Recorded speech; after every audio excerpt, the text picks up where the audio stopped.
અરે રોહિત, આપણે જ્યાં ફરવા ગયા હતા ત્યાં તો ખરેખર બહુ મોજ આવી ગઈ હો. અરે અનિલ, મજા તો આવે જ ને. ત્યાં કેટલું મસ્ત લોકેશન હતું અને તારા જેવો દોસ્ત સાથે હોય તો મજા કેમ ના આવે. અરે હા ભાઈ હા, આમ પણ બહુ મજા આવી ગઈ. બસ હવે જલ્દી ઘરે પહોંચીને આરામ કરીએ. આમ પણ બહુ થાકી ગયા છીએ. હા ભાઈ, વાત તો તારી સાચી છે. મને પણ બહુ જ થાક લાગ્યો છે.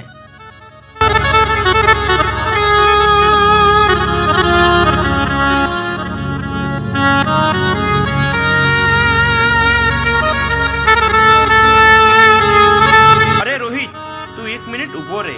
મને કંઈક વસ્તુ દેખાણી છે. મને જઈને તું જોવા દે. અરે ભાઈ, અહીંયા કંઈ ના હોય. આમ પણ અહીંયા કેટલી પબ્લિક નીકળે છે. અહીંયા કંઈ ના હોય, ચલ. જો રોહિત, અહીંયા કંઈ હોય કે ના હોય, પણ હું તો જોવા જવાનો જ છું. બસ તું ખાલી અહીંયા 2 મિનિટ ઊભો રહે. હું તરત જ આવું.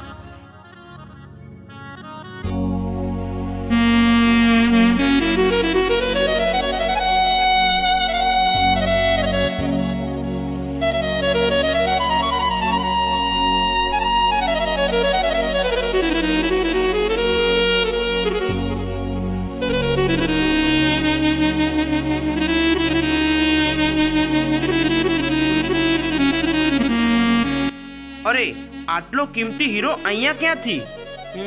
લાય, મારે રોહિતને જઈને જાણ કરવી પડશે.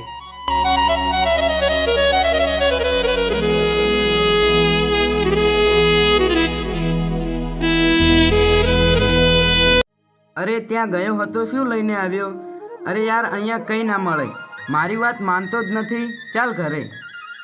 અરે રોહિત, કંઈ ના મળે કેમ? આ જો મળી ગયું ને. અરે, આટલો કિંમતી હીરો અહીંયા ક્યાંથી મળ્યો?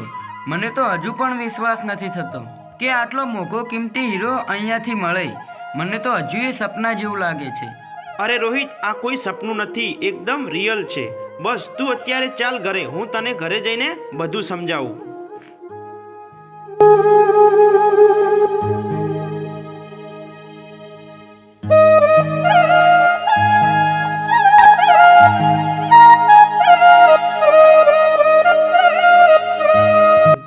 અરે ભાઈ, તમે તો કાલ પેલાને કેવો માર માર્યો તો, હવે કોઈ દિવસ આપણું નામ નહીં લે. જો અશોક, આપણા કેવું કોઈ ના માને ને તો એની આપણે રીતે સમજાવવો પડે. અરે હા મયુરભાઈ, હા કાલે તો મજા આવી ગઈ, પણ આજનો પ્લાન શું છે? સાંભળો, આપણી પાસે કોઈ પ્લાન ના હોય. જો સારો મુર્ગો હાથમાં આવી ગયો તો આપણું કામ થઈ જશે. ત્યાં સુધી અહીંયા ચૂપચાપ બેસો.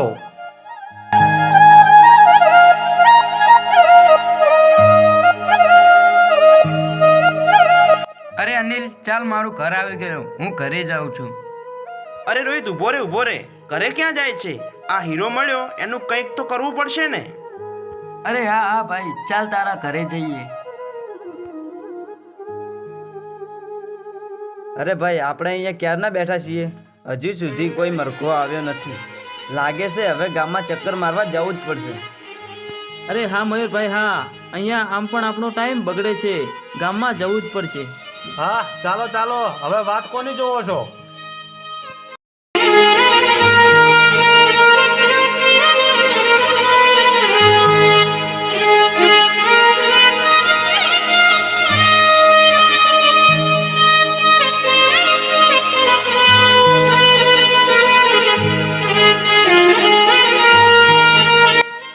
જો રોહિત, આ હીરાની કિંમત બજારમાં લાખોમાં બોલાય છે અને આપણે બહુ કિસ્મતવાળા છીએ કે આ હીરો આપણને જ મળ્યો. અરે હા અનિલ, હા મેં પણ ઘણા વિડીયોમાં અને ન્યૂઝોમાં જોયું છે, પણ આ હીરો આપણે આપીશું ક્યાં? અરે જો રોહિત, મારી પાસે 2 મોટી પાર્ટીઓના કોન્ટેક્ટ છે અને તેમને હું વાત કરીને આ હીરો એમને આપી દઈશ અને તેના જે પણ પૈસા આવે તેનો આપણે અડધો ભાગ પાડીને પૈસા આપણે લઈ લઈશું. અરે કંઈ વાંધો નહીં અનિલ, એ કામ તું તારી રીતે કર. હું અત્યારે ઘરે જાઉં છું. આમ પણ મને બહુ જ થાક લાગ્યો છે. હા હા રોહિત, વાંધો નહીં. હું અત્યારે જ પાર્ટીને કોલ કરું છું અને કાલે સવારે હું તને જાણ કરીશ.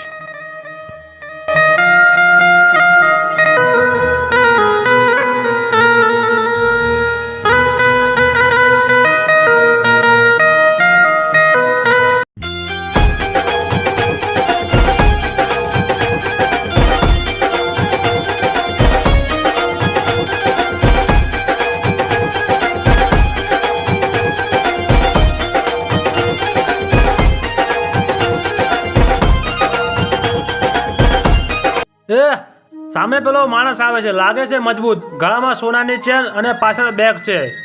આજે ગમે તેમ થઈ જાય, આને જવા દેવાનો તો નથી જ. એ તારી પાસે ગમે તે હોય એમને આપી દે, નકે તારી સાથે એવું થશે કે કોઈ દિવસ વિચાર્યું પણ નહીં હોય. અરે જુઓ ભાઈ, આમાં કંઈ નથી, ખાલી મારા કપડાં જ છે. મને ખોટો શું કામ હેરાન કરો છો? અરે ભાઈ, બેગમાં કપડાં છે, હાથમાં મોબાઈલ, ગળામાં સોનાની ચેન, તે બધું લઈ લો, આપણું કામ થઈ જશે. અરે આ લોકો મને લૂંટી લેશે. લાય આ હીરાની વાત આમને કરી દઉં, આમને હું ત્રીજો ભાગ આપીશ. અને આમ પણ અનિલ મારો દોસ્ત જ છે ને, સગો ભાઈ ક્યાં છે? એ આ ક્યારનું શું વિચારે છે? આમાં આપણો શું ફાયદો? આપણું કામ કરી દો. અરે ભાઈ રોકાઈ જાઓ, હું તમને એક ફાયદાની વાત કરું છું. જો તમે મારું કામ કરશો તો હું તમને 30% કમિશન આપીશ. એવી તો શું વાત છે કે તું મને ત્રીજો ભાગ આપીશ? તો સાંભળો ભાઈ.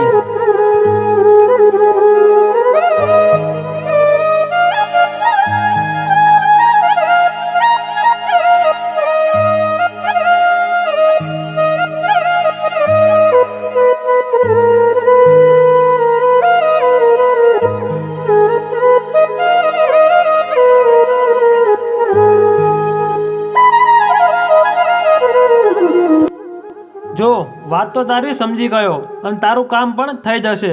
બસ ખાલી તારે એક જ કામ કરવાનું છે. હું તને જે લોકેશન મોકલું ને એ જગ્યાએ તારે તારા ભાઈબંધને લઈને આવી જવાનું. હા હા સમજી ગયો. તો હવે મળીએ આપણે કાલે સવારે.